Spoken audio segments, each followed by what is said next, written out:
Hi guys, have you been wondering why Finland has so many fallout shelters? This video is going to let us know everything we need to know. Today's one is from Cheddar. Shout out to Cheddar for this video. Thank you guys so much.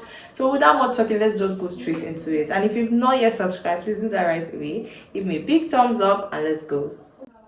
This is the Hakaniemi Arena in Helsinki, Finland. It hosts children's birthdays, a competitive floorball league, which is kind of like indoor hockey, and a popular play cave.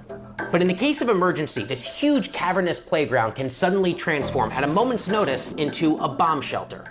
It's capable of housing 6,000 people and designed to withstand chemical and nuclear attacks. 30 meters underground, the shelter is blast-proof and gas-proof. It can survive a nuclear attack. This is just one of the estimated 5,500 bunkers in the capital city of Helsinki alone. And here in the official hometown of Santa Claus, the northern Finnish town of Rovaniemi, an underground corridor that usually boasts Santa's post office and an elf school is actually, you guessed it, a bomb shelter. Now, if you zoom out from the city of Helsinki, the country of Finland itself has enough bomb shelter space to safely house all 5.5 million residents in that country in about 54,000 locations, pretty similar to the Hakaniemi Arena. It's not a stretch to say that there's actually a nuclear bunker culture in the country of Finland. In fact, Finland is very proud of its civil defense. But why and how did Finland become the bunker capital of the world? And if you're wondering if this has anything to do with it, you're not far off. Well, actually, this is a better way to explain where it all started. The answer lies in Finland's history, primarily the 1930s and 1940s, which first saw the country in the Winter War of 1939 against the Soviet Union. That was followed by the Continuation War. So Russia has a very big role to play in this. We already know that. So we're going to be getting into more of this. The Soviet Union, okay. In 1941, also against the Soviet Union. By the end of World War II, Finland was left with a staggering death count. Its cities were bombed and air raided, and its people were left demoralized by the ongoing fight against the USSR. I spoke with Tommy Rask, a preparedness teacher at the Helsinki City Rescue Department.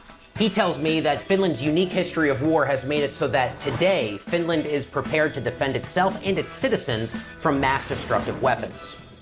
For this story, I also spoke with a representative from Finland's Ministry of the Interior, who told me all about the upkeep of these bunkers in the decades since. The ministry says, it is very important that civil defense shelter is near people it protects, because when the shelters are needed, there's not much time to go. By regulations, civil defense shelters must be maximum 500 meters from the building it serves.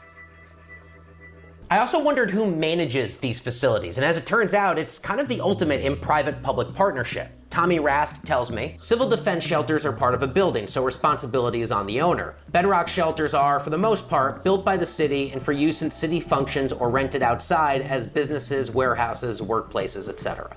So that means that the structure of these shelters is often built by the government, but it's rented out for the day-to-day enjoyment of its citizens. And by law, there must be a shelter under every apartment block.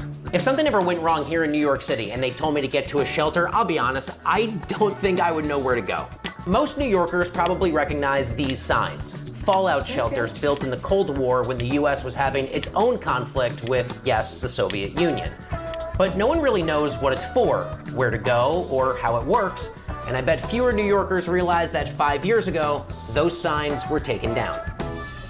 But in Finland, not only do people know where these shelters are, but the country's Ministry of Interior tells me that oftentimes residents even have a set of keys to get into the shelters themselves. The Helsinki City Rescue Department tells me that they can use sirens, emergency warnings, a citizens app, radio and TV broadcasts to mobilize the entire city in 72 hours. Also, the alarm system is tested with test sound the first Monday of each month.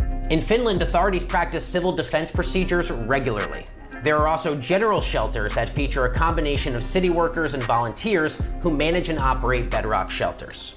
All of this leads to today. It's now been more than 6 months since Russia's invasion of Ukraine, and the country of Finland is inching closer to NATO membership. However, there's really no sign of public concern. The Ministry of Interior told me simply, Finland is not currently under threat, and adds that potential NATO membership would not change how the country handles its civil defense. We must protect civilians in all scenarios, with or without NATO. In other words, it's business as usual. Now, Tommy Rask was quick to point out that Russia's acts of aggression have put a renewed spotlight on Finland's civil defense. But for now, it seems safe to say that the local Finnish play cave will stay a play cave. Oh, so there you have it. So because of the series of sad events that Finland has had and everything, they are so much more guarded. They have a lot of fallout shelters, and unlike in other cities where like people don't even have access to these shelters, some of the citizens of Finland have keys to these shelters, guys. That's so good. They are covered, always covered. This was so nice to watch. Okay, at least now we know why they have a lot of fallout shelters. Let me know if you learned one or two from this video. Did you enjoy it? Because I did. Give me a big thumbs up if you did. And if you're yet to subscribe, please support your girl. Please subscribe to my channel. And until next time, guys, bye.